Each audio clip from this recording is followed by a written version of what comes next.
Hi, today is September 5th, 2021. So I saw a lot of videos about dishwasher installation and it is kind of retarded the way people do things. So, well, I shouldn't use such tough language. But anyway, I felt that as an engineer there was a lot of mistakes people were making, so I thought might as well clarify a few things. So,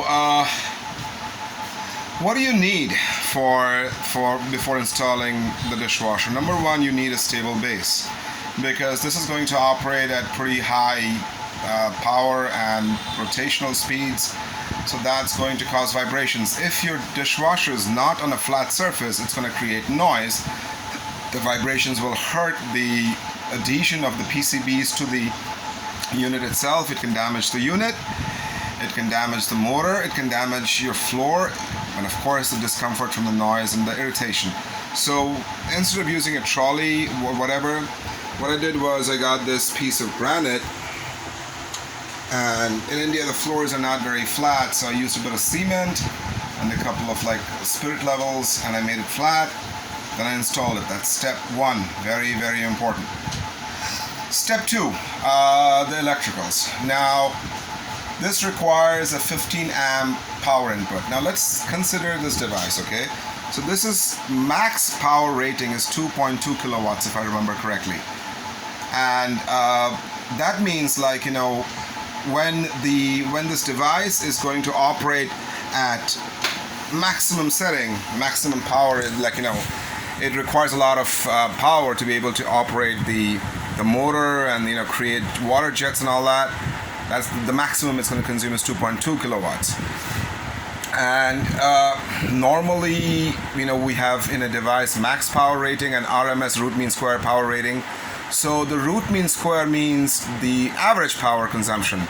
So 2.2 kilowatts multiplied by the square root of 2, which is 1.414. So 2.2 kilowatts or 2,200 watts multiplied by 1.414 is the average power rating. So how do we choose the electrical connections? So let us take a look. So power is equal to I into V, or in other words, current into voltage.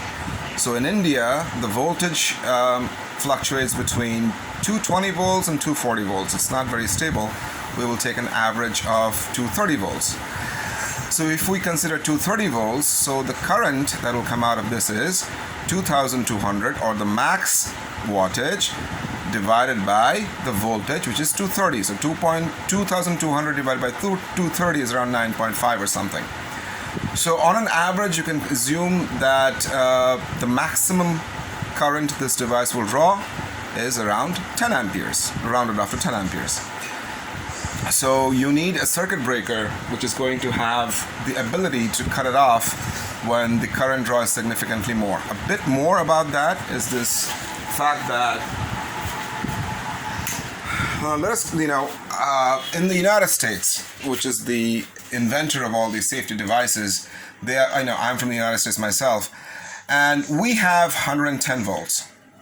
So the current draw, using the same equation, power equal to I into V, if the voltage is 110 volts, the current draw is going to be a lot more. So in the US, devices operate on higher current.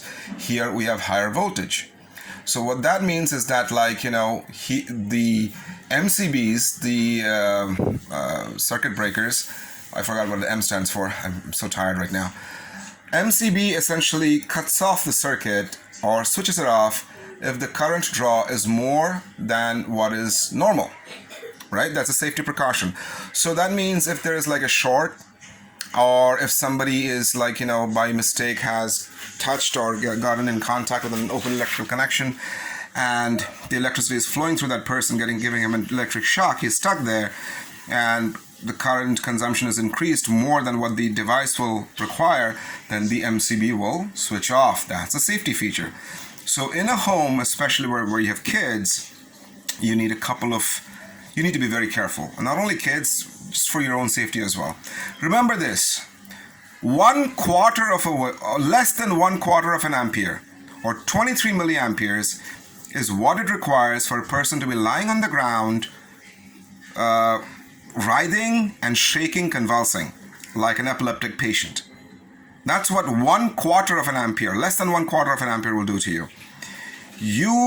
Your heart fibrillates at half an ampere or 500 milliamperes. That means you'll get cardiac arrest at more than half an ampere. So if this device is rated at 10 amperes max, if you're putting in like a 25 ampere MCB or a 32 ampere MCB, why would you do that? It's pointless. Also remember this, when your hands are dry and if you're in contact with an electrical surface, the resistance is around 1 into 10 raised to 6. But if your hands are wet, that's around 4 into 10 raised to 3 ohms. So if your hands are wet, you're conducting a lot more current through yourself. So given these circumstances, the best thing to do is you don't want any current going through you, right? The power, by the way, by for 23 milliamperes and the 500 milliamperes that I said, 23 milliamperes for convulsions, lying down on the ground, immobile convulsions, and 500 milliamperes, which is like, you are essentially facing a cardiac arrest. Those are at 60 hertz. India has 50 or 60 hertz, something like that. At 100 hertz, it requires less current. Okay, there's a chart for that. I will try to put that on the YouTube link. So anyway, bottom line is this device is going to operate on maximum at 10 amperes. So given that, the MCBs are made in India also, Anchor is pretty good. It's by Panasonic, but I don't really trust Panasonic either. Normally, even in the US, you assume a 20% additional for heat and safety. You give 20% more. So if 10 amperes is required, the max current required, you take 12 amperes as the MCB switch. So in this case, for 10 amperes, ideally I should be using 12 amperes. But since in India, you get, first and foremost, modular MCBs are very hard to find. So because, I wanted a 15 ampere plug point and an MCB, so I chose a 16 ampere MCB. Very, very stupid thing to do is to have a 5 ampere plug point and put in a converter there to make it a 15 ampere plug point. Really stupid and dangerous, because this is rated for the heat generated in the metal. The quality of the materials is created to handle 5 amperes of current. Just by putting an adapter in there doesn't make it safe. It makes it dangerous, especially if you have concealed wiring. So do not ever do that. Do not put a 15 ampere adapter into a 5 ampere socket and then use it for powering a high wattage device as this. You can use a 15 ampere socket to power a 5 ampere device using an adapter. That's okay, because this baby is built to handle more current. The small ones are not. So don't make that mistake. So as you see, my principle is that I like to have independent connections from my major devices straight to the main switchboard. I do not split wires, not even the negatives, the neutral. I do not split the positives, especially for high power devices, because if you're splitting the wires, for example, if you have one neutral connection coming in from the main board and you're splitting it between, let's say, the dishwasher and the washing machine, when the dishwasher is working, the washing machine will receive some kind of power from the neutral. Apart from that, your power consumption due to electromagnetic interference consumptions, EMF, will increase. When you have dedicated lines, you're not only more safe, your power consumption goes down.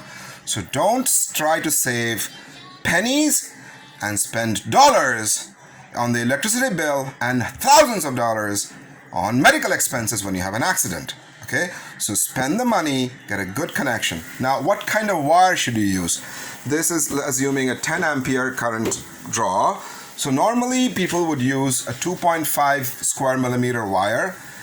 2.5 square millimeter wire in India is around 30 rupees a meter. I personally always use, you see the green wire? A 4 square millimeter wire, which is right now in this day, September 5th, 2021, it is 38 rupees a meter. I prefer to use a 4 square millimeter, very good quality polycab wire for the positive, the negative, and the earthing. Okay, for the earthing you can use slightly lesser diameter wire, but in this case I'm using a cable. See, it's a 3 wire cable. So there are 3 wires, 3 cores inside this cable. So now remember this, when you're using wires, you see that the spacing between the wires is not uniform. You see this is the positive, this is the negative, assuming, and the yellow is the neutral. I didn't color code it. But anyway, so you see impedance, which is built up, which is the wastage, the parasitic effect of electricity, and which creates noise, is because of the ununiform spacing between the wires when electricity is flowing through it. So in the washing machine, even if I'm drawing a high current, I am using 4 square millimeter wires, polycab wires over there. But for the dishwasher, since I was lazy, I didn't want to open up all the strips over here. As you can see, I didn't want to open them up, so I just wanted to put the cable on top and zip tie it down, because anyway, we're going to be here for a couple of months more before my mom gets her visa and we're able to return to the United States. So it's a short-term thing. We're just going to keep it there. Whenever we come back, we can use it. I didn't want to work too hard for that, so I decided to get the 3-core cable. For the 3-core cable, even though I'm using 10 ampere, or in this case 16 ampere current, I'm using 2.5 square millimeter. You see that 2.5 square millimeter wires inside the cable. So each of the wires is 2.5 square millimeter. The reason for that is because they are encapsulated in the cable and with some additional dielectric, and the spacing between them is uniform. They are contained, so you need lesser diameter wire in a cable like this compared to a situation like that. In this case, you need 4 square millimeter in independent wires. For cable, you need 2.5 square millimeters for a 16 ampere or a 10 ampere device, a high current draw device. Remember, the high current draw devices in your house are usually ones that do heating or cooling, water heater, microwave, washing machine, dishwasher, air conditioner, your refrigerator also. Television, computer, fans, they don't consume as much power. So they can use 2.5 square millimeter wires without any problems. But for the machines which are drawing, heating and cooling, they will always require 4 square millimeter wires or 2.5 square millimeter 3-core cables. Now let us talk about earthing. Earthing is very important if you're using high power devices. What that does is that if there is an electromagnetic interference, which is if there's current flowing in one wire, it will, because of magnetic field, be transmitted into the other wires. Just like, you have an antenna which is transmitting electrical signals that is operating at, for example, in mobile phones, you have 800 megahertz. So you have these antennas, you send the signal 800 megahertz of electrical signals into the antenna, and it transmits the signal using an electromagnetic field. Just like that, these wires also act like antennas, albeit at low frequency. In India, it's 50 kilohertz. So they will be transmitting power through electromagnetic fields. And when you have other wires lying close to it, these wires will pick up that power. And that's why, even though for example, my TV is switched off right now. This TV, my kid's TV, is switched off right now. But even then, if I put in an LED in the positive line, I will see some kind of minimum light in there, because if the washing machine and the dishwasher are operating, because of the electromagnetic fields. What the earthing does is it takes all these leakage currents and puts them into the ground. In India, I've never seen good quality earthing. Earthing is very important. For an individual house, you need a 10-foot under the ground copper pipe inserted inside. That's only for one house, 2 or 3 people. For the entire apartment, you need much stronger, deeper in the ground, thick cables. Earthing is very important. You use an RCCB, residential circuit breaker thing with very good earthing to make your home safer. Now let us take a look a bit more into the electrical connection. So now you see that for the device, just for this device, I have decided to spend the money on a good quality modular board, 15 ampere plug point, and an MCB. Now this is not connected anywhere. It goes straight to the main power board, and the in the hallway. So now this is the, so this here is the main power board. So over here, this switch, so now you see there's 16 ampere, two devices, 16 amperes for the washing machine, 16 amperes for the dishwasher. So 16 plus 16 is 32. So we have a 32 ampere switch for, as you see, washing machine. An independent switch. So if this is off, this is the master, this is the second level master switch. So now you see everything is divided 25 ampere, 32 ampere, according to the power consumption: bathroom, geyser, porch, small room, computer, microwave, large room, washing machine, and they all feed into the master double pole, double throw 32 ampere switch, and then you have a Siemens RCCB which will trip if there is a problem. So this is the way you create a safe and effective electrical protection, especially if you have kids in the family. So take this into account. Very important if you want to keep your family safe. Now let's take a look at the water pipe connections. So this is like a 2-bib, 1 cock or something. I don't know, strange terminology that people use here. So underneath this, you're supposed to have like a, you have like a 1/2-inch thread. So what I did was, I don't want to put in multiple taps here, but my dad was in the Navy, a retired Navy officer, so he loved having multiple connections of water and pipes and making it very complicated, just like in a submarine or an aircraft carrier, because he, after his Navy, he worked with naval ship and submarine building. So his plumbing work is very, very complicated. So that's why we have this mess over here. Like, if these are old school brass and copper pipes that probably were used in ships that he got from somewhere. This is actually copper. Anyway, so what I did over here is that this is the water coming in. This connection is from the under the ground tube well, whatever. So we have a backup in case there's less water, and this is the municipal water that is coming in from here. So this is usually switched off because from under the ground, the water that you get, it's high in arsenic.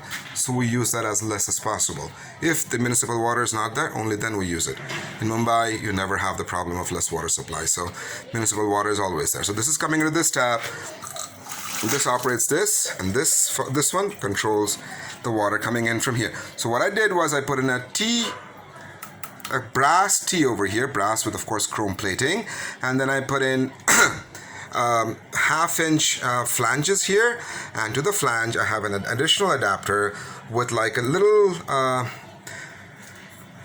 I don't want to take it off because it took me a long time to, like, put the Teflon tape and just put everything tight and nice.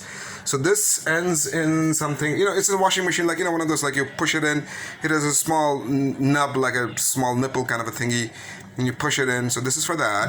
And over here, interesting to note for your dishwasher uses a 3/4 inch bushing. So from the 1/2-inch T of the T that I purchased, the brass T, I have a 1/2-inch adapter, so a 1/2-inch male and male. So this is female over here. So this thing over here, this thing is a male. So 1/2-inch threaded male here, 1/2-inch threaded male there. It goes in both directions. And then you have the adapter for the washing machine. And in this case, I need a bushing which converts 1/2 to 3/4. So there's threading over here. This thing just threads into that with Teflon tape, of course, and you tighten it, and that's all you need. People don't explain that, but this is very easy to do. One more very important thing is that the water's inlet pipe from IFB is like 1/2 meter or less or something like that. I don't know. And pathetic quality. So I threw that away, and I bought this 3-meter water inlet pipe. Cost me 280 Indian rupees, which is around $4 or less than $4. So yeah, that's it. And important to note that even if the water inlet pipe is slightly, twisted around, that's fine. But the drainage pipe has to be coming in a straight way and down. From down in an arch and then up into the sink. So that is important. Keep that in mind. Otherwise, that water will get stuck and, your machine will not operate. So now regarding, you put the salt in there, and then you put the rinse aid in here and this detergent in there. That all shit you've probably seen in a million other videos. I thought it was important to talk about the plumbing and the electrical connections. You should always do your own electrical connections because, and yes, as a person with a master's degree from New York, I didn't finish my PhD. As a person with a master's degree in engineering, as a person working with high technology for the last 25 years, one thing I can tell you is that I personally do not like concealed wiring. It's a fire hazard. People are lazy. They don't change the wires every 5 to 10 years. 7 years average, you have to change the wires.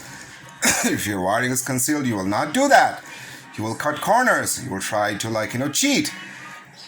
So always use best quality wires. Do open wiring and use the proper connection, the safety features, and you will have a great time using your appliances and keep your family safe. This is Kaushik Lode, September 5th, 2021. Signing out. Adios.